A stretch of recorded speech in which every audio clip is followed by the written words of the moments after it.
Well, thank you very much. It's my great honor to have the very popular, and by the way, great athlete, one of the greatest, but very popular Prime Minister of Pakistan. We have many things to discuss, military and terrorism and trade, and I think we're going to spend a lot of time talking about trade because we do very little trade with Pakistan compared to what we could be doing and should be doing when our countries really get along perfectly, and I think we're having that start. We're going to have that start. But there's tremendous upside with respect to trade. One of the things we're going to be discussing too is hostages, perhaps the polio vaccine, because Pakistan is one of the countries, and we'll talk about that as to what your feeling is on that. But we have a situation in Pakistan where we want to talk about the polio or the possible polio vaccine. And I think we're going to have great meetings. We're going to be spending a long time together. We have our representatives meeting right after we're finished, and we just came out, Mr. Prime Minister, with tremendous economic numbers for the United States, the best we've ever had. We have the best economy we've ever had, and I think we can shift some of that over to Pakistan. We should be doing tremendous business together, so I look forward to it. Inshallah. And it is an honor to have you with us. Thank you very much. Please. Well, I've been looking forward to this meeting since I assumed office as Prime Minister of Pakistan. I mean, the United States is vital for Pakistan. We have links which have gone back since Pakistan became independent. We've been fighting wars together. First, Soviet invasion of Afghanistan, Pakistan was a frontline state, allied to the US, and then again the war on terror, which was after 9/11. So I look forward to my conversation with you. Mr. President, Pakistan has been your alliance. What role do you see for India in? Say it. What role do you see for India in Afghanistan? And Mr. Prime Minister, same question to you. What does India has a role to bring peace in Afghanistan? You see, this is the closest we've been to a peace deal in Afghanistan. Yeah.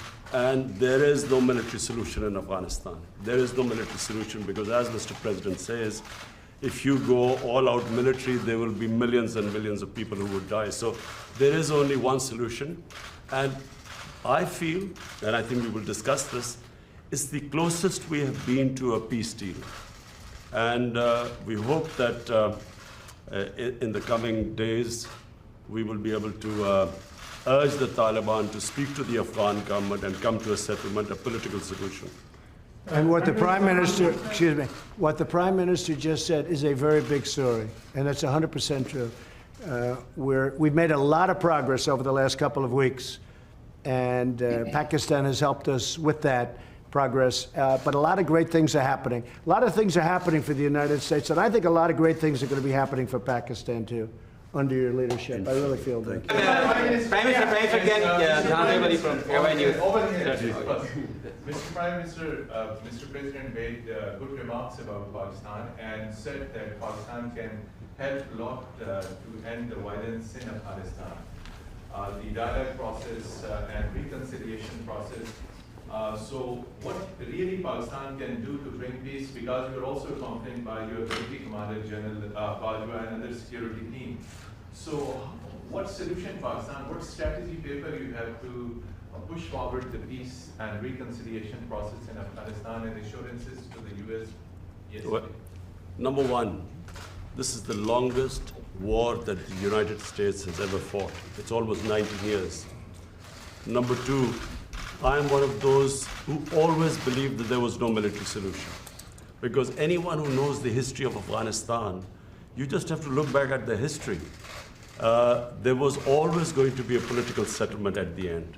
And I have to compliment President Trump because he has now forced people to end the war, to have a settlement.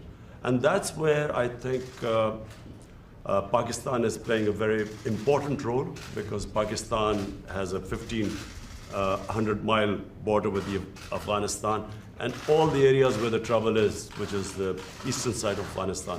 So this is a critical time. I'm looking forward to my talks with President Trump. We have our military leadership here. because this is obviously a security situation. And what we want is understanding between the two countries. I can assure President Trump that whatever we will be saying will be the apps. We will be straight with them. There will never be any question of any doubt on Pakistan's intent, because apart from Afghanistan, the country that wants peace in Afghanistan more than any other country is Pakistan, because we get directly affected by it. And Pakistan needs stability. We have had 15 years of fighting this war on terror, over 70,000 Pakistani casualties, over $150 billion lost to the economy. So we desperately want peace. And I'm happy that President Trump has pushed this forward. So we hope, I'm looking forward to these talks. Prime Minister, can you... Prime Minister in the region. And apart from Afghanistan, there is another security threat in South Asia, and that is Kashmir dispute unresolved even by the United Nations and even by the US, who voted in support of that resolution in the UN. Now, are you going to make any kind of submission and intervention of President Trump? And the same question to Mr. President Trump. Is he going to play any role in that? Okay, he's got it. I've got a question. I will be asking President Trump. It's the most powerful country in the world, the United States. It can play the most important role in bringing peace in the subcontinent. You know, there are over 1.25 billion people in the subcontinent. They are held hostage to the issue of Kashmir, and I feel that only the most powerful state, headed by President Trump, can bring the two countries together. From my point, I can tell you, we have tried our best. We've made all overtures to India to start dialogue, resolve our differences through dialogue. But unfortunately, we haven't made headways as yet. But I'm hoping that President Trump would push this process. So I was with Prime Minister Modi 2 weeks ago, and we talked about this subject. And he actually said, "Would you like to be a mediator or arbitrator?" I said, "Where?" He said, "Kashmir," because this has been going on for many, many years. I was surprised at how long it's been going on along. 70 years. I think they'd like to see it resolved, and I think you'd like to see it resolved. And if I can help, I would love to be a mediator. It shouldn't be, I mean, it's impossible to believe two incredible countries that are very, very smart, with very smart leadership, can't solve a problem like that. But if you would want me to mediate or arbitrate, I would be willing to do that. President, I can tell you that right now, you will have the prayers of over 1 billion people if you can mediate and resolve this issue. It should be resolved. So, but he asked me the same thing, so I think there's something. So maybe we'll speak to him, or I'll speak to him, and we'll see if we can do something. Mr. President, even Because I've heard so much about Kashmir.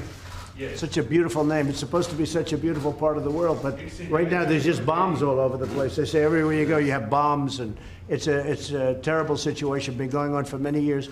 If I can do anything to help that, let me know. Let me give you one thing on Afghanistan as an example. So a lot of you don't know this, but we dropped the largest non-nuclear bomb ever built in history. We dropped it in Afghanistan. We were getting ready to make many of those bombs. This left a hole that was, it took out a lot of the tunnels and everything else, but it left a hole in the earth that looked like the moon. It looked like a crater from the moon, still there. Nobody's ever seen anything like it. People heard it 15 miles away. They said, "What was that?" It shook the earth. Non-nuclear, the largest ever made by far. And they were going to make many of them. And I said, "No, we don't have to. I don't want to drop that. I don't want to do that." So many easy solutions. That's actually the easy solution. And they'd come in and they'd say, "Let's have peace, but you don't have to do that." I think we're going to be very successful without having to go that route. And I have tremendous confidence in the Prime Minister.